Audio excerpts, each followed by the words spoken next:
하나님 아버지 은혜를 감사합니다. 오늘도 귀한 시간을 주셨사오니 기도로 하나님께 나가기 원합니다. 우리를 인도하여 주시옵소서. 예수님 이름으로 기도드립니다. 아멘. 찬송가 327장 하나님께 찬양드립니다. 주님 주실 화평 믿음 얻기 위해 너는 정성껏 기도했나. 주의 제단 앞에 모두 바치기 전 복을 받을 줄 생각 마라. 주의 제단에 산제사 드린 후에 주 내 맘을 주장하니 주의 뜻을 따라 그와 동행하면 영생 복락을 누리겠네. 주의 밝은 빛에 항상 활동하며 선한 사업을 힘쓰겠나.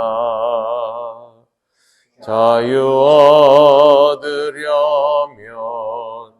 주의 뜻을 따라 너의 모든 것 희생하라.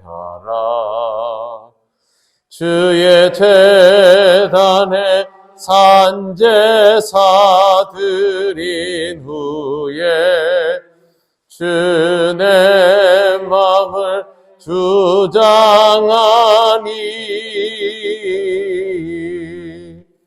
주의 뜻을 따라 그와 동행하면 영생 복락을 누리겠네. 주의 제단 앞에 모두 바친 후에 주와 온전히 사귀겠네. 주님 주신 기쁨 또한 그의 사랑 어찌 말로 다 형용하랴. 주의 제단에 산제사 드린 후에 주 내 맘을 주장하니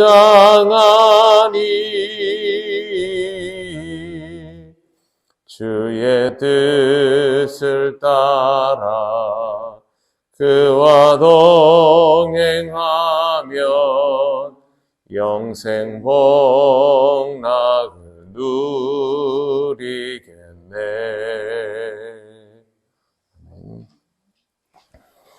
하나님 말씀 베드로전서 5장 1절 2절까지입니다. 다 같이 봉독하겠습니다. 너희 중 장로들에게 권하노니 나는 함께 장로된 자요 그리스도의 고난의 증인이요 나타날 영광에 참여할 자니라. 너희 중에 있는 하나님의 양 무리를 치되 억지로 하지 말고 하나님의 뜻을 따라 자원함으로 하며 더러운 이득을 위하여 하지 말고 기꺼이 하며. 아멘. 바울은 함께 장로된 자라는 표현 이외에 그리스도의 고난의 증인이라는 말도 분명하게 사용하고 있습니다. 이제는 우리가 모두 그리스도의 고난의 증인이지만 실제로 눈으로 본 것은 아닙니다. 어차피 우리는 성경에 있는 내용들을 통해서 모두 함께 증인이 되는 것이죠. 그렇지만 베드로가 편지를 쓰는 이 시절에는 예수 그리스도에 대한 증거가 사람들에게 직접적으로 주어져 있는 것이 아닙니다. 베드로가 이 편지를 쓰던 시절은 아직 신약 성경이 자리 잡지 않던 시절입니다. 그러니까 각각의 작은 가르침들은 있어도 우리처럼 집대성되고 정리되어 있는 그런 상태는 아니었던 것이죠. 이런 상황에서 그리스도를 직접 보고 그리스도의 고난에 대한 직접적인 증거를 가지고 있는 것은 굉장히 위력적인 것입니다. 베드로는 두말할 것도 없이 목격자 그 자체입니다. 이 말 하나만으로 베드로는 위력적인 사람일 수밖에 없습니다. 하지만 베드로는 이 부분만 이야기하지 않고 함께 장로가 되었다라는 말을 같이 사용하고 있습니다. 그리스도의 고난의 증인이라는 말은 또한 항상 현재형입니다. 베드로가 한 번 증인의 역할을 하는 것이 아니라 그의 사역의 모든 것들이 그리스도를 증거하는 것이기 때문에 그렇습니다. 또한 베드로는 자기 스스로가 고난 가운데 지금까지 살아온 사람입니다. 베드로가 하고 싶은 말은 바로 이 부분입니다. 자신도 그리스도를 증거하며 고난받고 있는 사람이니 이렇게 권면할 자격이 있음을 알리고 있는 것이죠. 마지막으로 베드로는 자신을 나타날 영광에 참여할 자라고 말합니다. 자신이 받은 고난은 단지 고난을 당하는 것으로 끝나지 않고 그리스도께서 장차 나타나실 때에 그 영광에 참여할 것이 보장이 되어 있다라고 말하고 있습니다.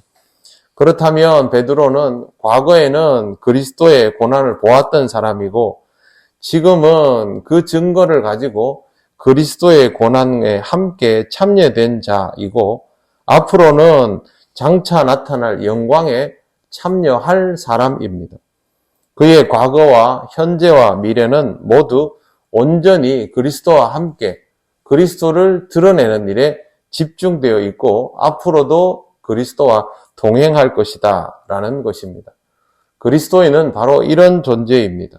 어제도 오늘도 앞으로도 항상 그리스도를 증거하고 동행하고 영광을 드러내는 데에 집중되어 있는 것. 이것이 바로 그리스도인의 삶입니다. 이게 바로 신앙적인 것이죠. 나중에까지도 계속 신앙생활을 잘할 수 있을까? 그건 지금 내가 얼마나 신앙적으로 충실한가에 달려 있을 뿐입니다. 지금 내가 신앙적이면 앞으로도 그렇게 살아갈 수 있는 것이고 하루하루를 신앙적으로 살아가다 보면 언젠가는 내가 지도자의 면모를 성숙하게 갖출 수 있게 되는 것이죠. 베드로는 아주 좋은 본보기라고 할 수 있습니다. 교회의 장로는 바로 이와 같은 방식으로 언제나 그리스도와 함께 그리스도의 증거를 가지고 지금도 그리스도로 인하여 어려움들을 감당해 가면서 그렇게 살아가는 사람이 되어야 합니다. 2절 너희 중에 있는 하나님의 양무리를 치되 억지로 하지 말고 하나님의 뜻을 따라 자원함으로 하며 더러운 이득을 위하여 하지 말고 기꺼이 하며 라고 베드로는 말합니다. 권면하는 내용은 하나님의 양무리를 치되 억지로 하지 말라는 것입니다. 우선 양무리라는 표현을 사용하고 있지만 분명히 하나님의 양무리라고 되어 있습니다. 그렇기 때문에 소유권은 하나님께 있는 것이죠. 억지로 한다라는 이 표현은 풀어보면 이렇습니다. 위에서 살펴서 하도록 시키는 것. 그러니까 높은 위치에 있는 사람이 감독자의 입장에서 낮은 위치에 있는 사람을 강제로 무엇을 하도록 시킬 때 그걸 억지로라고 표현하고 있습니다. 본문의 뒤에 있는 하나님의 뜻을 따라 자원함으로 하고 억지로 하고는 반대의 개념이죠. 그래서 장로는 교인들을 돌봄에 있어서 강제성을 부여하는 데 각별히 주의해야 합니다.